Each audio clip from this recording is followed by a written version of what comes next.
Subscribe to my YouTube channel, share it with your friends, and comment your thoughts. The bank was bustling, the hum of small-town life mixing with the soft click of keyboards and the distant murmur of hushed conversations. On any given morning, this place was just another stop on the daily routines of people living their lives without much fanfare. But today, something felt different. There was a strange energy in the air that Linda couldn't quite place. Linda Miller, an unassuming woman in her mid-30s, stood at the back of the line, holding her worn leather purse tightly against her side. She had been here countless times before, just another face among many. But today, she could feel the weight of judgment in the air, an invisible force that pressed against her chest, making it hard to breathe. As the line slowly inched forward, Linda shifted uncomfortably, her eyes darting around the room. The bank itself was old, the kind of establishment that had been in the town for decades, its wooden walls creaking with the weight of history. The faded wallpaper, the red velvet chairs, and the brass counters all had a nostalgic charm. But today, none of that comforted Linda. Instead, the place felt like a maze of eyes and whispers. She could feel them, even if she couldn't see them. The whispers behind her, the glances, the barely hidden sneers. She wasn't imagining it. She knew it. Her hands were clammy, and she wiped them on the sides of her jeans, trying to calm the anxiety creeping up her spine. The small voice in her head told her to turn around and leave, to forget the whole thing and just go back home, but she refused. She wasn't going to run away this time. Not again. When her turn finally came, Linda stepped forward, her heart pounding. The teller, a young woman with a bright smile plastered on her face, looked at her with a mix of politeness and boredom. "How can I help you today?" she asked, her voice high and chipper, as if she were trained to be nothing but pleasant. Linda's mouth went dry, and for a moment, she hesitated. But then she remembered why she was here. Why this moment, of all moments, was so important. She wasn't just withdrawing money. She was reclaiming something she had lost a long time ago, her dignity. "I need to withdraw $500, Linda said, her voice steady but her palms sweating. The number sounded so simple, so ordinary. But it felt like she was saying it for the first time in her life. Like the words didn't belong to her. The teller blinked. For a second, she seemed confused. $500, she repeated, glancing at the computer screen in front of her as if she had never heard such a request. Linda nodded. She had her reasons for needing the money, reasons she didn't care to explain to a stranger. But she had saved this amount over the course of several months, scraping together whatever she could from her meager job, cutting corners where she could, living in a constant state of caution, of worry. It wasn't much, but it was enough to keep her going. Enough to give her some semblance of control in a life that had too often slipped through her fingers. The teller's expression shifted, the polite smile faltering. Linda caught the glance the woman shot to her coworker, who was busy with another customer. But that glance was enough. Linda knew exactly what it meant. The silent judgment. The subtle message that $500 was too little to matter. Too small to be worth any real attention. The teller turned back to the computer, her fingers tapping a bit too quickly. "Let me just check something," she said, her tone colder now, almost dismissive. Linda waited. She could feel the seconds stretch into minutes as her nerves frayed. It was as if the room had grown quieter, as if the entire bank had been waiting for this moment, holding its breath in anticipation. A few seconds later, another voice interrupted her thoughts. "Can you believe this? $500. What does she need that much for, anyway?" Linda froze. The voice was unmistakable, it was coming from the teller's coworker. She was standing just a few feet away, clearly unaware that Linda could hear her. Linda's face flushed crimson as she caught the words. The embarrassment washed over her like a tidal wave, the sting of humiliation more biting than anything she had felt in a long time. She wanted to look away, to disappear, but her feet felt cemented to the floor. The teller, as if trying to cover her mistake, forced a smile and turned back to Linda. "It's just that we don't see a lot of withdrawals like this," she explained, as if that somehow made everything better. "Are you sure you don't want to check with your bank before proceeding? You know, to make sure it's all good?" Linda's stomach churned. She knew what this was about. She had seen it before. This dismissive attitude towards people who didn't fit the mold, who didn't conform to the comfortable, predictable norms of society. She had felt it in her gut every time she walked into a store or a bank and was met with sideways glances. She had always been made to feel small, to feel like she was invisible. Her heart pounded in her chest. The room felt smaller now, and she was hyper-aware of the eyes that followed her every move. It wasn't just the tellers. The other customers were watching, too. The older man with the cane in the corner. The young couple at the counter who had been talking quietly but now had fallen silent. The woman in the waiting area with the oversized sunglasses. They were all watching. They were all thinking the same thing. What was she doing here? Who was she to ask for $500? Linda's breath came in shallow gasps. She could feel her pulse in her throat, in her fingertips, in her legs, and yet, she stood still. She wasn't going to let them win this time. The moment stretched on, the air thick with discomfort, until it became too much for Linda to bear. Without warning, she straightened her shoulders, lifted her chin, and took a step closer to the counter. "Actually," she said, her voice cutting through the silence, "I'd like to withdraw $2 billion instead." The words hung in the air like a challenge, a gauntlet thrown down at the feet of everyone in the room. The bank, the customers, the tellers, they all stopped in their tracks. No one moved. No one breathed. The teller blinked, her mouth hanging open, clearly unsure of how to respond. "Pardon," she stammered.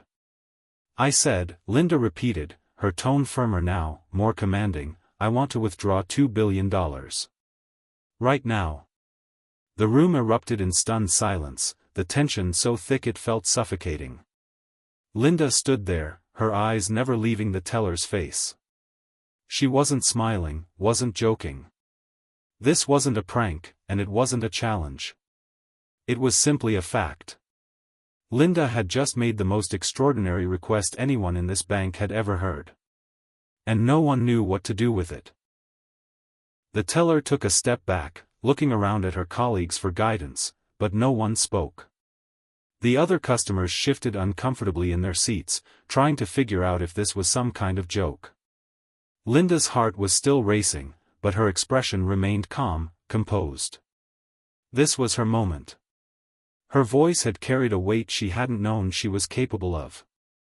And for the first time in a long while, she felt a sense of control. The silence in the bank was deafening. Linda's words still hung in the air like an unanswered question, reverberating in the minds of everyone present. The teller, her face pale, glanced at her colleagues as if searching for some kind of answer. But none came. For a moment, Linda could hear only her heartbeat pounding in her ears. The seconds felt like hours. She stood there, resolute, as the entire room seemed to freeze in time. Then, the first stirrings of movement came. The teller cleared her throat, and with a forced smile, said, "I'm afraid I'll have to get my manager." Linda nodded. She had anticipated this. The manager was the next step in this strange, twisted game she had begun. The thought of a manager stepping in, likely to dismiss her request as some sort of misunderstanding, only added to the sense of rising tension in her chest. But she wouldn't back down now. Not after everything. Not after the years of being made to feel invisible, small, and insignificant. The teller turned to leave, but before she could take 2 steps, Linda spoke again, her voice calm but unwavering. "Call your manager. And make sure they know I'm serious." The teller hesitated but nodded, stepping toward the back office, leaving Linda standing in the middle of the room, all eyes on her. Linda was acutely aware of the stares of the other customers. They were all waiting, their faces a mix of disbelief, confusion, and something that resembled curiosity. They didn't know who she was. They didn't know the life she had lived, the struggles she had endured, the quiet battles that had worn her down and yet somehow strengthened her resolve. They didn't know how much this moment meant. To them, she was just another woman asking for something beyond reason. But to Linda, this wasn't just about $500. Or even $2 billion. This was about reclaiming the power that had been stripped from her, piece by piece, over the years. She could hear whispers, soft murmurs of disbelief, as people tried to make sense of what had just happened. "Who does she think she is?" one woman whispered to her companion. $2 billion? She's crazy. Linda's lips twitched into a faint smile. They didn't understand. But they would. Eventually, they would. Minutes passed, each one stretching into infinity. And then, the door at the back of the bank swung open. A tall, middle-aged man walked into the room, his face set in a professional mask, but his eyes were sharp with concern. His name tag read David Hawthorne, branch manager.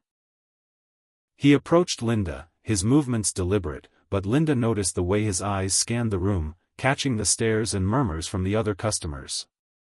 He took a deep breath before addressing her, his voice smooth but with an undercurrent of caution. "Good morning, ma'am. I'm David Hawthorne, the branch manager. I understand you have a request that needs some clarification." Linda met his gaze. She could tell he was doing his best to remain calm, to maintain the professionalism expected of him, but she could also sense the tension in his posture, the subtle tightening of his jaw. He had heard about her request, but he didn't know what to make of it yet. His training told him to diffuse the situation quickly, to handle the customer with care. But Linda wasn't just any customer. She was the kind of person who made you rethink everything you knew about power, about what could be possible. "Yes," Linda replied, her voice steady, "I would like to withdraw $2 billion. David's eyes flickered to the teller, who was still hovering near the back office, now looking even more uncomfortable than before. The room felt like it was holding its breath. David turned his attention back to Linda, his smile now forced, though his eyes remained hard.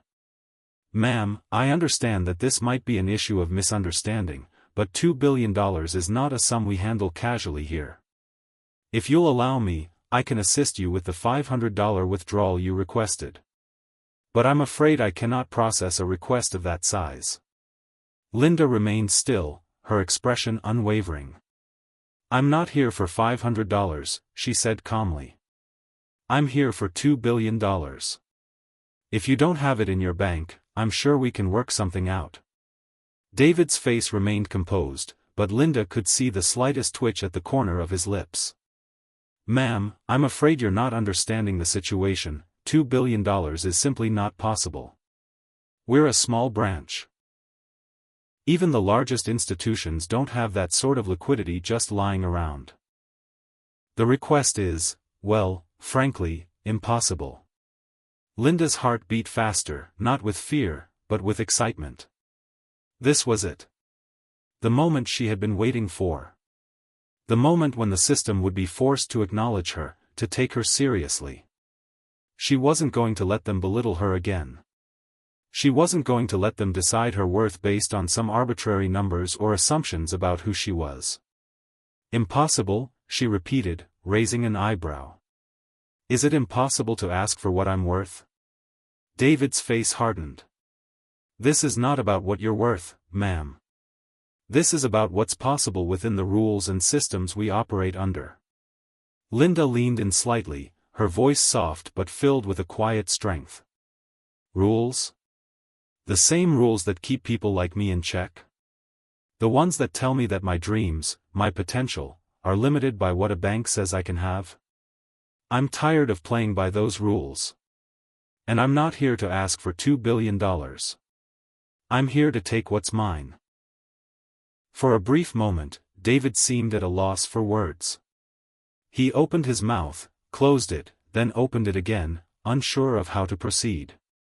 The bank was filled with a tension so thick, it was palpable. "You need to leave," David said, his voice low, but his tone was no longer as smooth as it had been before. His earlier professionalism was cracking, revealing the strain of the situation. Linda stood tall, her gaze never wavering. "I'm not going anywhere until I get what I came for." At that, she turned and walked toward the door, the sound of her heels clicking sharply against the marble floor. Her heart was pounding, but her stride was steady. She had done it.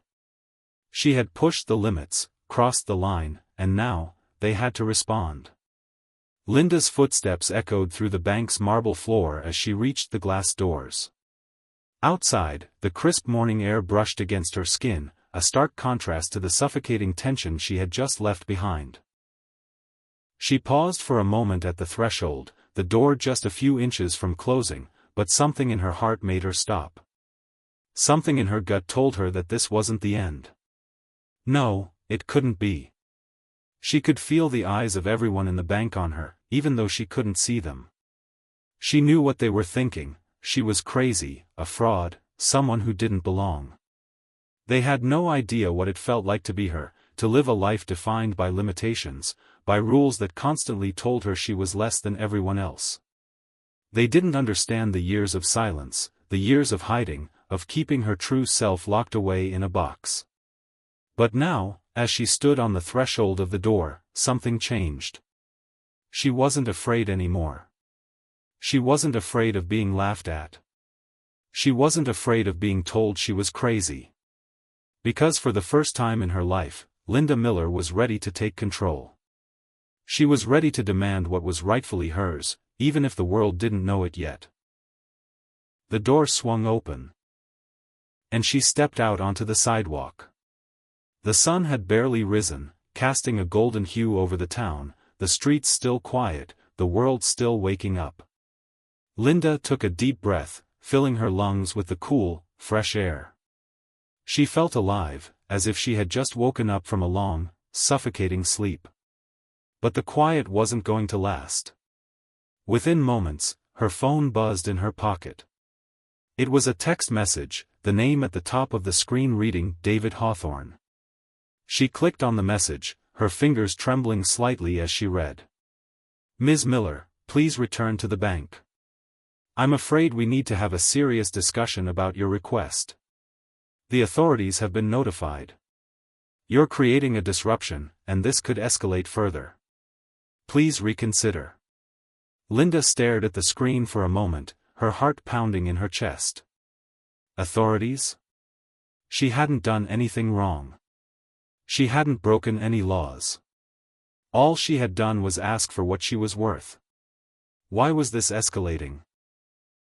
Why were they so afraid of a simple request? She felt a pang of frustration, but also something else, something that felt like an adrenaline rush. This wasn't the end of her story. It was only the beginning. Without hesitation, Linda dialed David's number. The phone rang several times before he picked up. "Ms. Miller," he said, his voice tight, "I strongly advise you to come back to the bank. This situation has already gotten out of hand, and it's only going to get worse if you continue this. The authorities are already on their way." "I don't need the authorities," Linda responded calmly, "I need what I came for.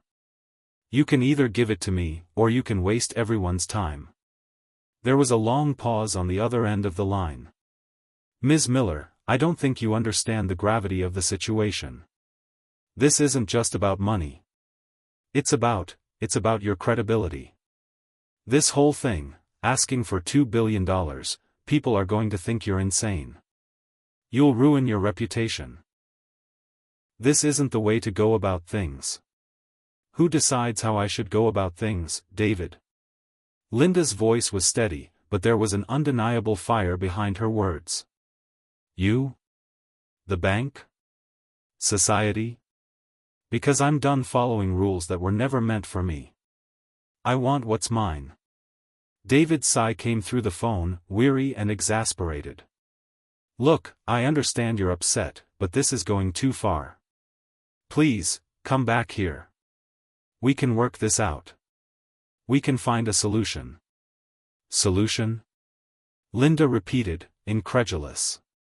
There is no solution. Not for me. Not for people like me. I've spent my whole life playing by the rules, doing everything right, and where has it gotten me? I'm invisible. I'm nothing. But today, I'm not just some woman asking for a small withdrawal. I'm asking for what I deserve. I'm asking for what I've earned. David was silent for a long moment, and Linda could almost hear the gears turning in his mind. Finally, he spoke again, this time more measured. I can't stop you from continuing this, but I need you to understand that you're walking a dangerous path. People are watching. Your actions will have consequences. Linda's grip on the phone tightened. Consequences? I've been living with consequences my whole life, David. Consequences of being told what I'm worth, what I can do, who I am. It ends today. Before he could respond, Linda ended the call. She stood in the middle of the sidewalk, staring at her phone screen, the weight of her decision settling over her like a cloak. This wasn't about the money anymore. This wasn't even about the bank. It was about proving something. It was about breaking free from a life that had always told her she didn't belong, that she wasn't enough. And she wasn't going to stop. Not now. Back at the bank. David stood in his office, the phone still clutched in his hand. He wasn't sure what to do. He had worked in banking for over 20 years, seen all kinds of requests, all kinds of situations. But this? This was unlike anything he had ever experienced. He paced the length of his office, trying to figure out his next move. He had already called the authorities, as was protocol in situations like this, but deep down, he knew it wasn't just about Linda's demand for money.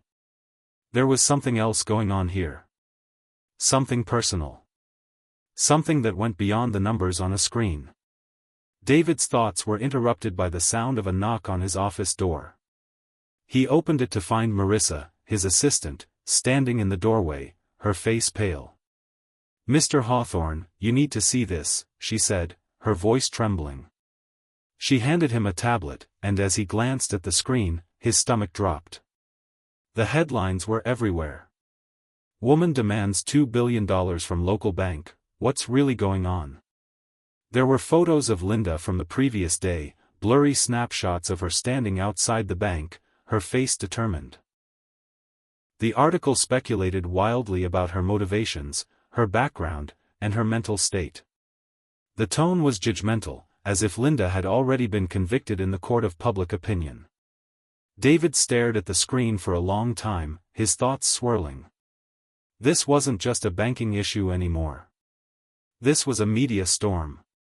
The kind of publicity that could destroy careers, reputations, and lives. He knew then that this was bigger than any of them realized. This was more than just a woman asking for $2 billion. This was a woman demanding to be seen, to be heard. And she wasn't going to stop until she got what she wanted. Linda's next move. As the hours ticked by, Linda walked through the streets of the town, her thoughts racing.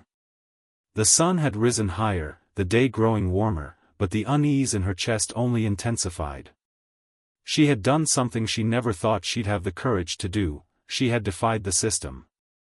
But now, she had to make sure it wasn't all in vain. The headlines were just the beginning. Soon, the calls would come. The pressure would mount. She would have to be ready. But more importantly, Linda realized, this was her moment of truth. If she wanted $2 billion, she couldn't just ask for it. She had to take it. She had to prove to herself, and to the world, that she wasn't just some invisible woman. She was someone who could take what was hers by force, if necessary. And so, Linda began to formulate her next steps, not just as a woman asking for a withdrawal, but as someone who would rewrite the rules. The phone buzzed incessantly in Linda's hand, but she didn't answer it. Each ring felt like a reminder of the world closing in on her, of the reality she had created when she made the demand for $2 billion. The media, the public, the bank, the authorities, they were all circling, trying to figure out how to handle this situation, but Linda knew that she was no longer just a passive participant. She had become the center of the storm. Linda had taken her time walking through the quiet streets, the early afternoon sun casting long shadows along the pavement. Her steps were slow, deliberate. The weight of what she had started was settling heavily on her chest, but she wasn't scared. No, Linda wasn't scared anymore. She had done what she had set out to do, make the world see her. She had done it in the only way she knew how. Through defiance. But now that the media had picked up on her story, it was no longer just a personal battle. It was out there for everyone to see. The headlines were everywhere. The stories painted her as anything from a delusional woman to a hero of the unheard. It didn't matter what they said about her. The world was finally paying attention. As she walked, her phone buzzed again. This time, she glanced at the screen. It was an unknown number, but she answered anyway, curiosity pulling at her. "Ms. Miller?" A man's voice on the other end of the line was deep, calm, and authoritative. "Yes, this is Linda. This is Detective Ethan Ross from the local police department. I need you to come down to the station. We've received reports about your actions today, and I think it's time we have a conversation." Linda's heart skipped a beat, but her voice remained steady. "What are you accusing me of, detective?" "I'm not accusing you of anything yet. But I think you need to explain yourself. We've been getting calls all day about your request at the bank. People are concerned, and there's a lot of confusion about your intentions. This is getting out of hand." Linda took a deep breath, her mind racing. She had known this would happen, that the authorities would eventually get involved. But she had also known that the police couldn't do anything until they had something tangible to charge her with. She hadn't broken any laws, she had just asked for money. "I'm not coming down to the station, detective," she said coolly. "You want me to explain myself? Fine. I'm not asking for $500, or $2 billion. I'm asking for what I deserve. I'm tired of being treated like I don't matter. So I'm doing something about it." The silence on the other end of the phone stretched for several seconds. Then Detective Ross spoke again, his tone softer but still professional. "I understand your frustration, Ms. Miller. But this isn't the way to handle it. Please, just come down here. We need to talk." "No," Linda replied firmly, her resolve hardening. "I'm done talking. I've been talking my whole life, and no one has listened. I'm not going to beg anyone for what's mine." Before the detective could respond, Linda ended the call. The world watches. Back in the town's small media center, reporters were scrambling to get a hold of the latest developments. News outlets were all over Linda's story. Some portrayed her as a woman on the edge, while others saw her as a symbol of defiance. One thing was certain, Linda Miller had become a national sensation, and no one knew where this story was going. At the bank, the tension had reached a boiling point. David Hawthorne, the branch manager, was pacing his office, the weight of the situation pressing down on him. He had been up all night, fielding calls from the bank's corporate headquarters, from the police, from the media. Everyone wanted to know what had happened and why. David's thoughts kept circling back to Linda. He had spent the better part of his career dealing with all kinds of people, clients, business owners, customers, but he had never encountered anyone like her. She was a mystery, a puzzle that didn't fit any known patterns. And the more he thought about it, the more he began to wonder if there was something deeper at play here than just a woman asking for an impossible amount of money. He pulled out his phone and dialed a number he hadn't called in years, his former colleague, Jane Dawson. Jane had worked in the financial world for decades and had dealt with high-stakes situations. If anyone could help him understand what was happening with Linda, it was her. "David?" Jane answered the phone on the second ring. "What's going on?" We've been getting calls all morning. I don't know, Jane, David replied, his voice weary. I've never seen anything like this. She just came in, asked for $500, and then suddenly demanded $2 billion. The whole thing is a mess. Jane's voice was sharp with concern. David, you need to be careful. People like her, they don't just act on a whim. There's always a reason. Always. You're not dealing with an ordinary person here. I've seen these kinds of situations before. And believe me, there's always more beneath the surface. David's mind raced. He had always prided himself on being able to read people, to understand their motivations. But Linda? She was a complete enigma. And the more he thought about it, the more he wondered if this was something bigger than just a financial transaction. The call for action. Meanwhile, Linda had returned to her apartment. The small, modest space she had lived in for years. She had always kept a low profile, always made sure to stay under the radar. But now, the world was watching her, and for the first time in her life, she didn't feel invisible. The apartment was quiet, the hum of the city outside the only sound that broke the silence. She walked over to her desk, the place where she had spent countless nights working, studying, planning for a future that always seemed just out of reach. Now, that future was right in front of her. And it was hers for the taking. Her phone buzzed again, and she picked it up without hesitation. This time, the number was unfamiliar, but she answered anyway. Linda Miller?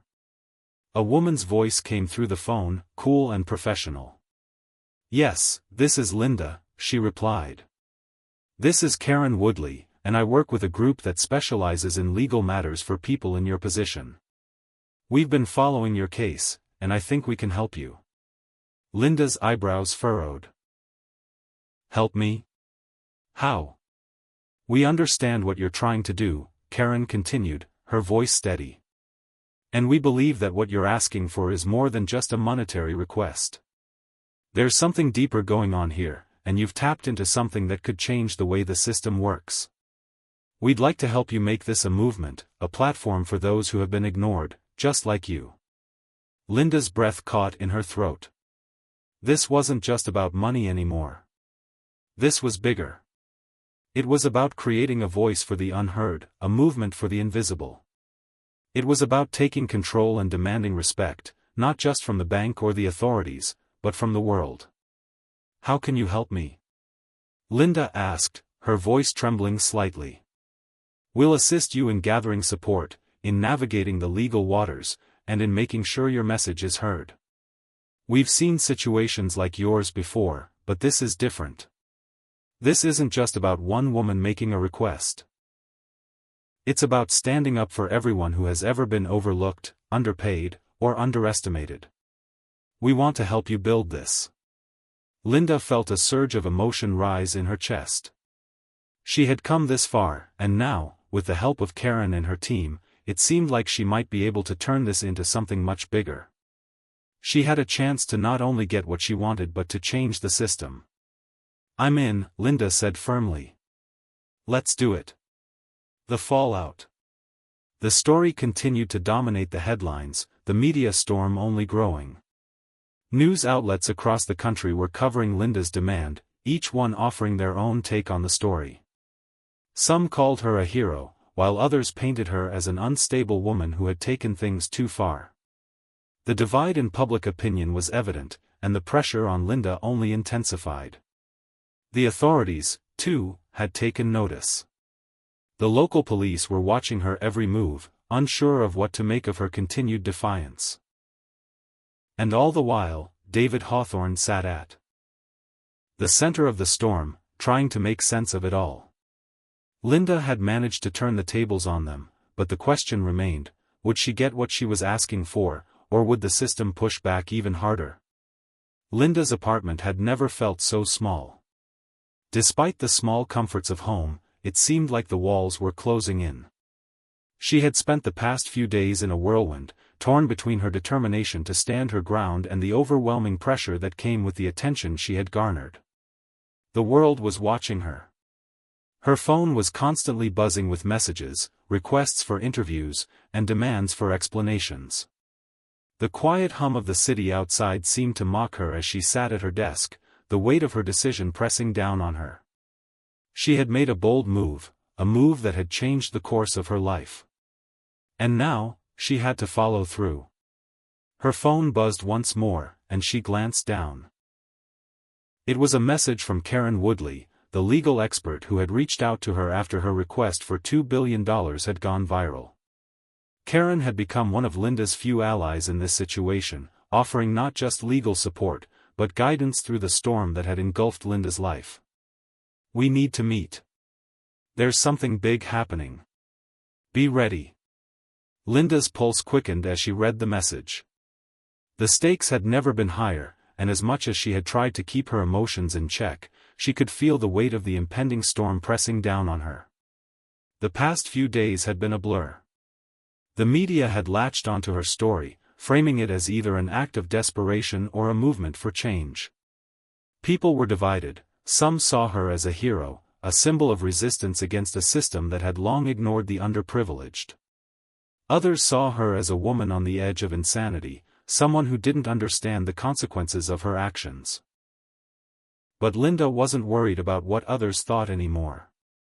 She had learned that the world would always have opinions, but the only one that mattered now was her own.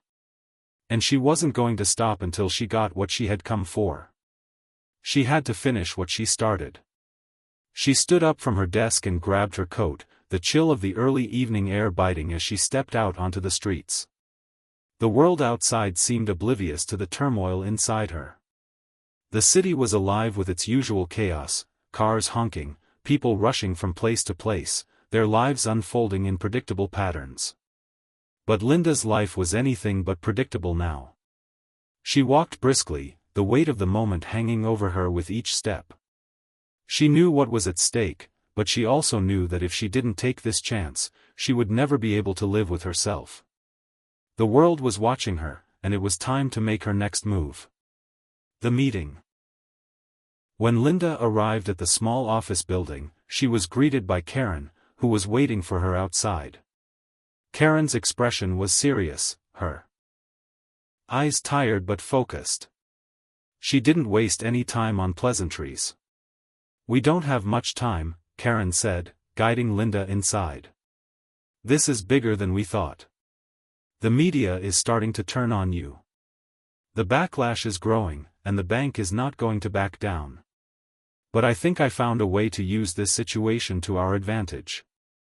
Linda followed Karen into a small conference room, where a few other people were already waiting. There was a sense of urgency in the air, the room filled with a quiet energy as everyone took their seats. Karen introduced the group to Linda. There was Tom, an activist with a background in social justice, and Erica, a journalist who had been following Linda's story from the beginning. "We've been talking about how to leverage this situation," Karen said, "and we've come up with a plan. But it's risky. There's no turning back once we do this." Linda listened intently, her mind racing as Karen outlined the details. The plan involved going public. Not just with her demand for $2 billion, but with a platform that could amplify her message. The idea was to turn the attention she had garnered into a movement that would challenge the financial system, expose the inequities that had led to her situation, and demand that the voices of the overlooked be heard. The group had already made contact with several influential figures, activists, financial experts, and even former government officials, who were ready to lend their support. The media storm, which had been unpredictable and overwhelming, could now be harnessed into something more powerful. But the question remained, could Linda pull it off? "What's the next step?" Linda asked, her voice steady despite the anxiety swirling inside her. "We need to hit them where it hurts," Erica, the journalist, said, her eyes gleaming with determination. "We need to take the story to a larger platform. We need to get a prime-time interview, and we need to expose the bank's dirty secrets." Linda nodded. The plan was risky, but it was the only one that made sense. She had already come this far. If she was going to do this, she had to go all the way. The broadcast. The following days were a blur of preparation. Linda, with the help of Karen, Tom, and Erica, began to strategize how they would take their message to the world. The media had already latched onto her story, but now they needed to control the narrative. The plan was simple but daring: secure an interview with a major news outlet, one that would give Linda a platform to speak directly to the public. The team had managed to get a meeting with a popular news anchor, Mark Stevens, who had a reputation for giving controversial figures the chance to tell their side of the story. The day of the interview arrived, and Linda stood before the camera, her heart pounding. She had never been in the spotlight like this before. The studio lights were blinding, the cameramen were busy setting up, and the team was behind the scenes, making final adjustments. But despite the nerves, Linda was resolute. She wasn't going to be silenced. She wasn't going to back down. When the show began, Mark Stevens greeted her with a calm smile.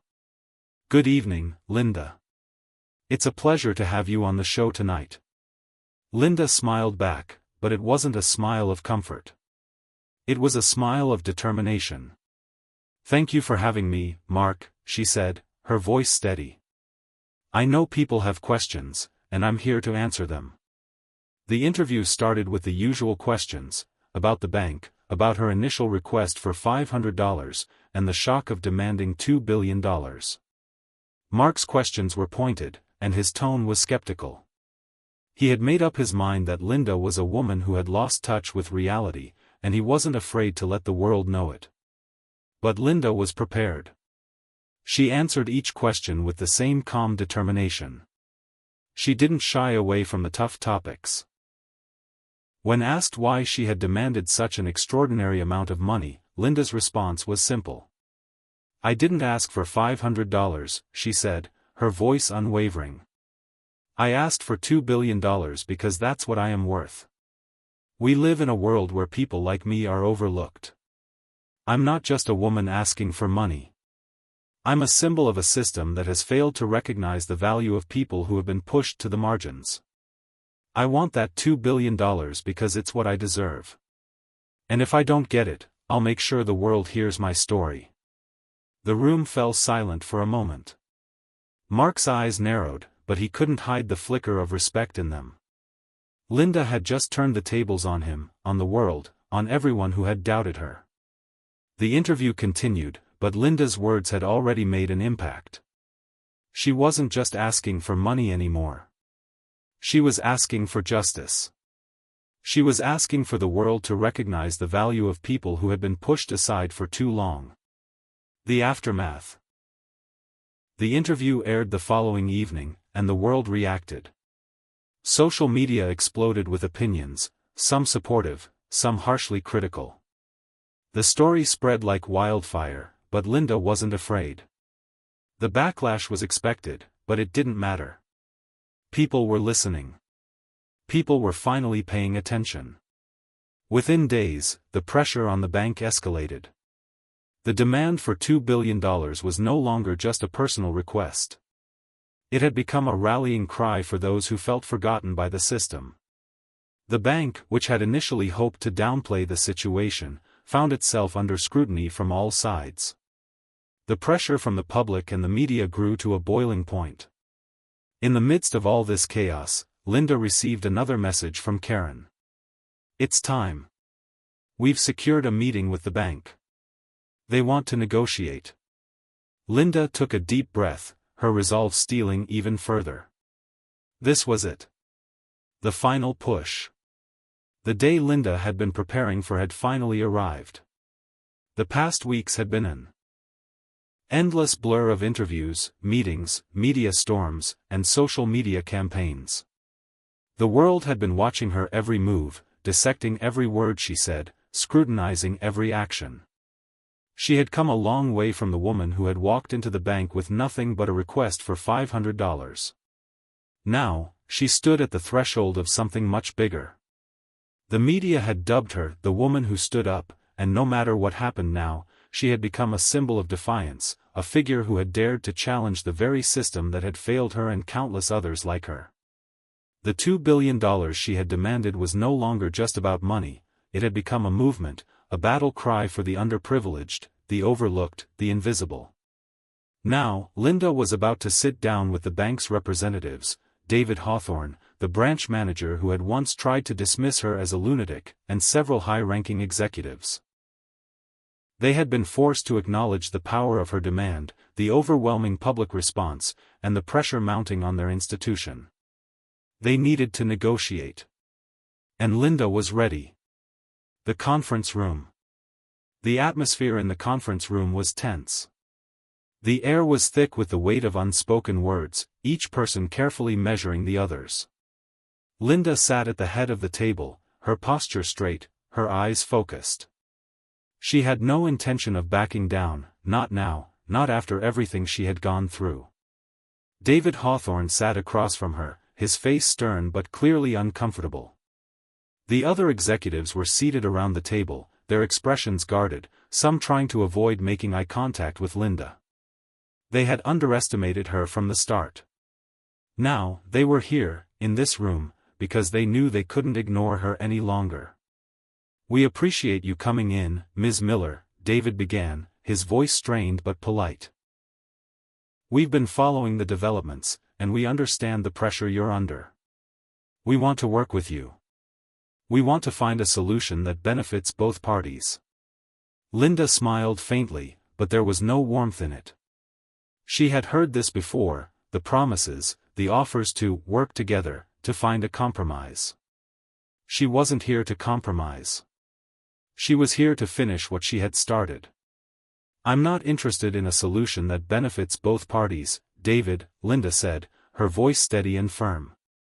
"I'm interested in getting what I deserve. I'm not here to negotiate my worth. I'm here to demand it." David's brow furrowed, but he remained composed. "Of course. And we respect your stance. But $2 billion is a significant amount. It's more than any of us could have anticipated. We can't just hand over that kind of money without a proper justification." Linda leaned forward, her eyes locking onto his. "Do you understand what I'm saying, David? This isn't just about the money. It's about recognition. It's about finally being seen, being heard. I've spent my entire life being told what I'm worth, being told where I belong, how much I can have. And now, I'm telling you that I'm done. I'm done playing by your rules." David didn't reply immediately. He glanced around the room, as if seeking approval from his colleagues.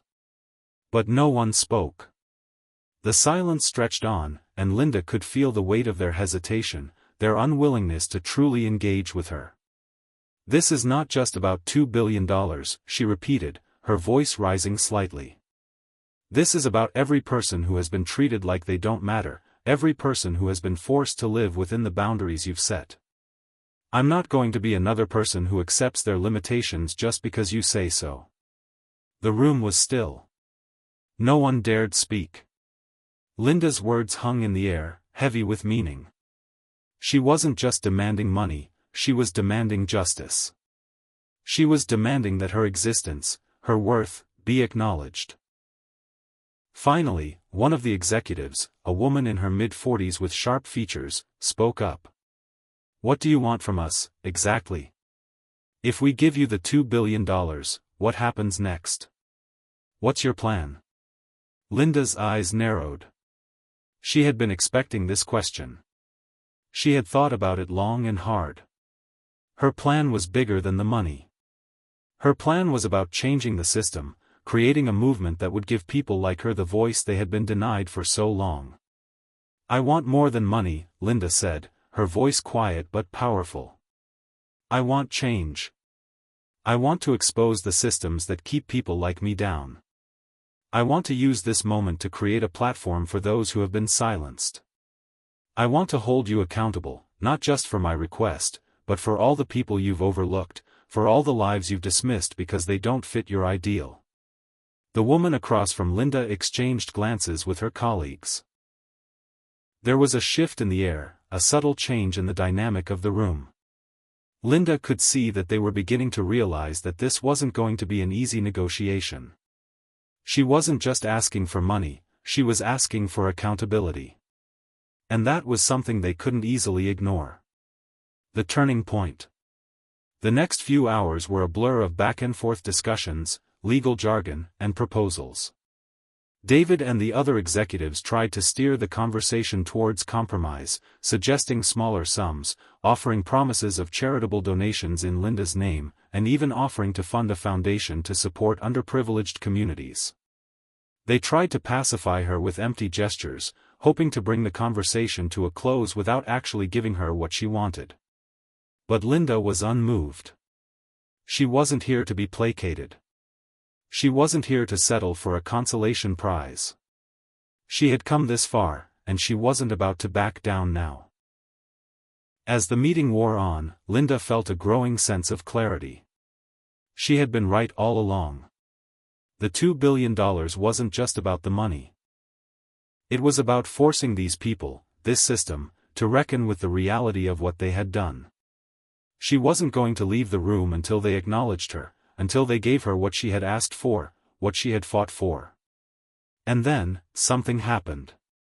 In the midst of the discussion, one of the executives, the same woman who had questioned Linda earlier, spoke up again. "I think we've been looking at this all wrong," she said, her voice quieter now, but resolute. "This isn't just about money. Linda, what you've done here, it's bigger than any of us. You've shown us something we've been too afraid to confront. We've been so focused on profits, on control, that we've lost sight of the people we're supposed to serve." The room went silent as the executive continued, her words carrying weight. "We've failed. And we need to fix that. Not just for you, but for everyone who has been hurt by this system. Maybe the $2 billion isn't what you need. Maybe it's not even about that. But it's time we start listening. It's time we take responsibility." Linda's heart skipped a beat. The shift in the room was palpable. The executives, who had once been dismissive and unwilling to budge, were now acknowledging her point. They were seeing the problem from her perspective. It wasn't just about the money, it was about the human cost of their actions. David Hawthorne, who had been quiet for the longest time, finally spoke up. "You're right, Linda," he said, his voice strained but sincere. "We've lost sight of the bigger picture. We've become too focused on our own interests to realize the harm we've caused. I don't know what the right solution is, but I'm willing to work with you to find it." The aftermath. The next few weeks were a whirlwind of negotiations, public statements, and media coverage. The bank, once resistant to Linda's demands, had now entered into a partnership with her.